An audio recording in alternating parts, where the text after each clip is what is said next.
Assalamualaikum warahmatullahi wabarakatuh. Bismillah walhamdulillah, wassalatu wassalamu ala rasulillah wa ala alihi wa sahbihi wa mawalah, amma ba'du.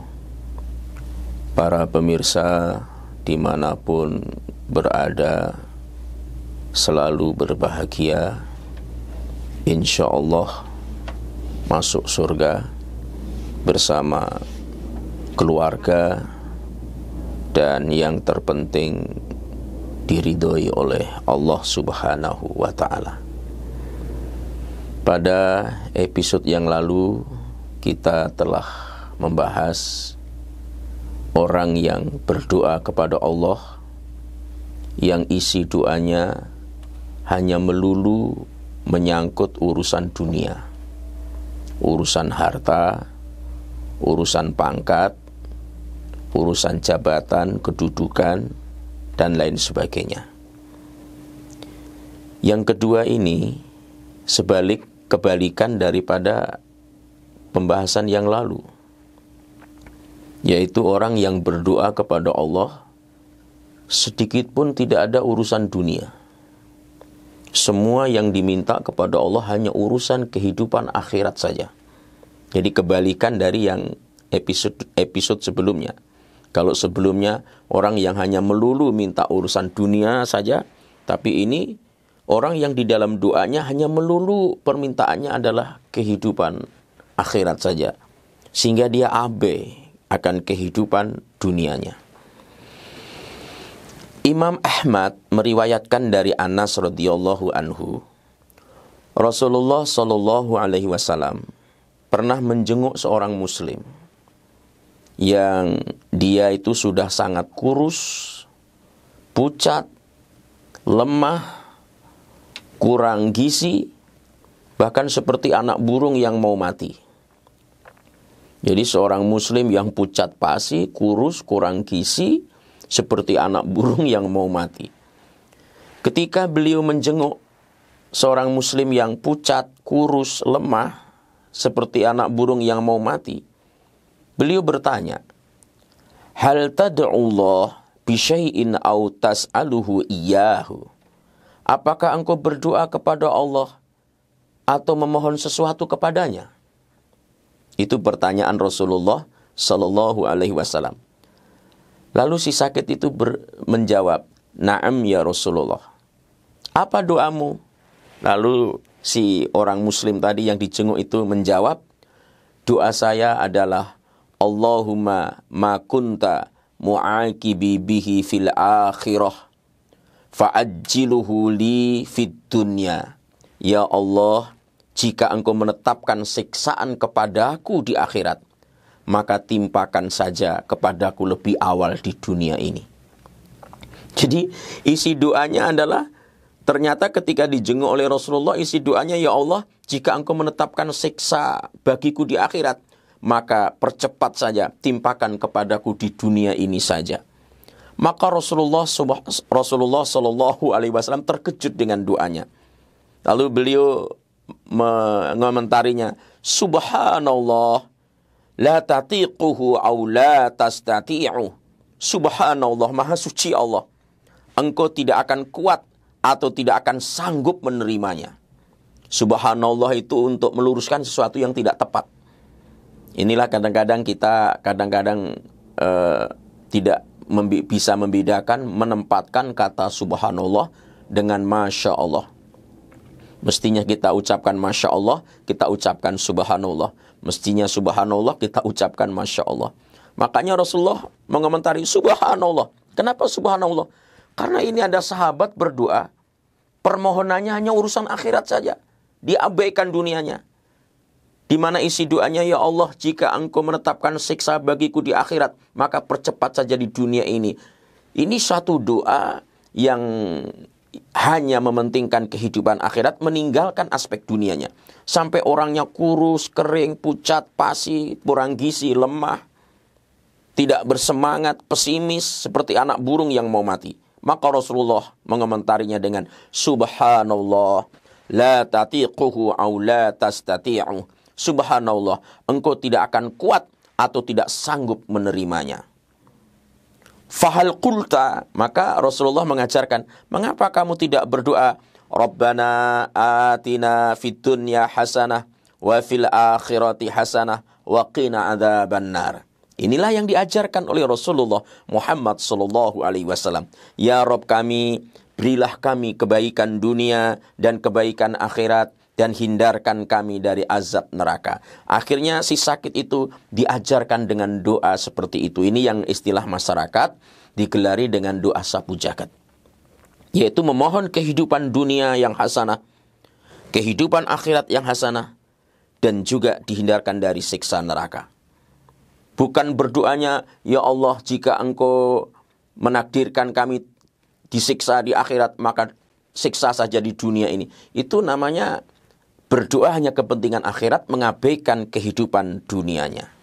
Dan ini tidak sedikit juga di karangan kita yang mengabaikan kehidupan dunianya, orientasi kehidupan, isi doanya hanya melulu urusan akhirat saja. Padahal dunia ini sangat penting untuk kita miliki. Dunia ini sangat penting untuk kita genggam. Karena dari sekian persoalan yang bisa menegakkan ketaatan kita kepada Allah ketika kita menggenggam dunia ini. Mencita-citakan akhirat melupakan dunia akan seperti bunga yang akan layu sebelum berkembang. Makanya Nabi mengajarkan doa, Rabbana atina fid dunya hasanah wa fil akhirati hasanah wa qina adzabannar. Rukun Islam yang 5 saja. Dari semua rukun Islam ini yang tidak butuh materi, tidak butuh duit, tidak butuh dunia, hanya satu, yaitu syahadat. Sholat ini butuh, apalagi kalau sholatnya berjamaah harus bangun masjid, itu bukan ribuan tapi ratusan juta bahkan miliaran. Zakat kita butuh dunia ini. Maka bagaimana kita mau menunaikan rukun Islam, membayar zakat ini kalau kita tidak menggenggam dunia?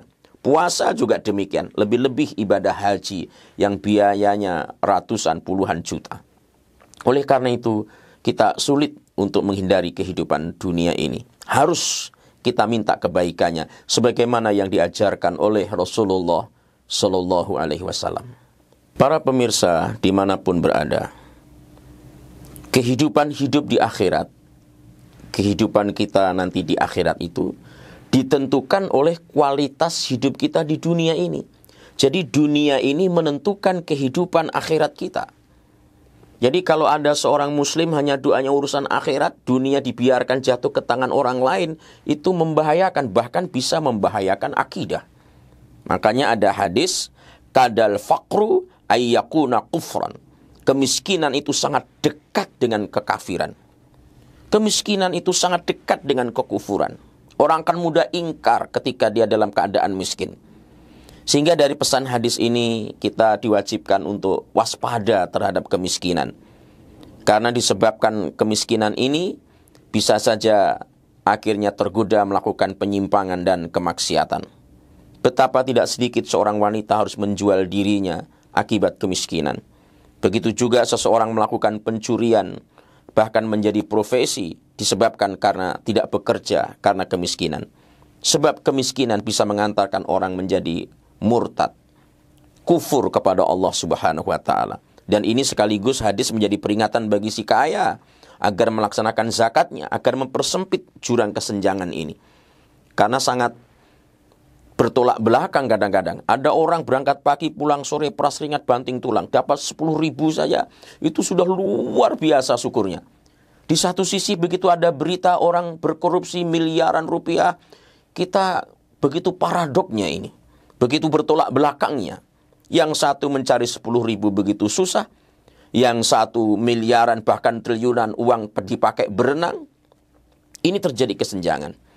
Maka si kaya ini juga secara implisit dipesankan untuk mempersempit jurang kesenjangan ini. Karena kemiskinan ini juga bisa dimaknai kemiskinan material, kemiskinan spiritual.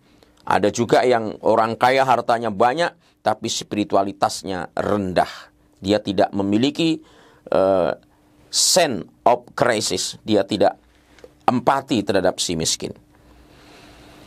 Kalau ada pertanyaan, dunia dengan akhirat mana yang lebih penting?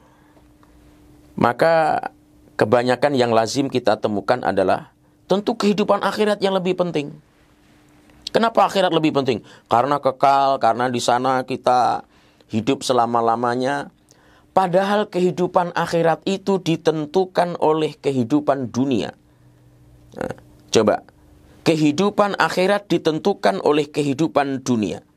Di dunia ini hidup berjuang untuk Allah. Di akhirat kita nggak bisa berjuang untuk Allah. Di dunia ini surga itu memang hebat. Ukurannya apa orang masuk surga itu? Ukuran orang masuk surga itulah reputasi kehidupan dunia ini. Jadi dunia ini menunjukkan reputasi kita. Makanya kita diuji dengan amal soleh. Alladzi khalaqal mauta wal hayata liyabluwakum ayyukum ahsanu amala. Allah menjadikan mati dan hidup untuk menguji kita. Siapa yang terbaik amalannya? Amalan di sini adalah reputasi kita. Reputasi sebagai dosen, sebagai guru, sebagai pegawai, sebagai polisi, sebagai tentara, sebagai pengacara. Reputasi kita ini baik apa tidak, itu menentukan kehidupan akhirat kita. Jadi kehidupan akhirat itu ditentukan di dunia ini. Mana yang lebih penting? Yang menentukan atau yang ditentukan? Yang menentukan. Maka kehidupan dunia ini dari sisi ini lebih penting dari kehidupan akhirat. Akhirat itu nggak penting. Yang penting bagi kita lah reputasi kita baik. Nanti di akhirat sudah otomatis. Tapi kalau kita hanya mengangan-angankan kehidupan akhirat, tapi tidak memiliki reputasi yang baik di dunia ini, maka berantakanlah kehidupan akhirat kita. Maka dunia ini, dalam hemat kami, dalam tanda kutip, dunia lebih penting daripada akhirat. Banyak orang memaki, mengutuk dunia. Seburuk-buruknya surga itu berdasar amalan di dunia ini. Jadi di surga yang kelas yang paling minimalis, itu juga ditentukan oleh kehidupan dunia ini. Maka jangan maki-maki alat, jangan maki-maki dunia. Memang ada teks-teks hadis, dunia ini seperti bangkai anak kambing yang cacat. Memang ada hadis seperti itu, tapi harus tepat dalam mendudukkannya. Karena biar bagaimanapun, dunia ini menentukan kehidupan akhirat kita.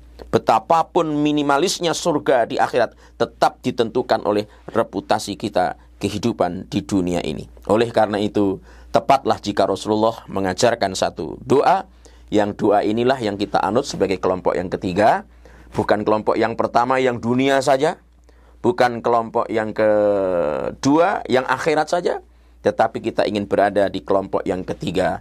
Yaitu Rabbana atina fid dunya hasanah wa fil akhirati hasanah wa qina adzabannar.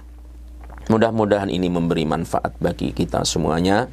Dan semua kita termasuk hamba-hamba yang mendapatkan kebaikan di dunia dan kebaikan di akhirat, dan juga terhindar dari siksa neraka.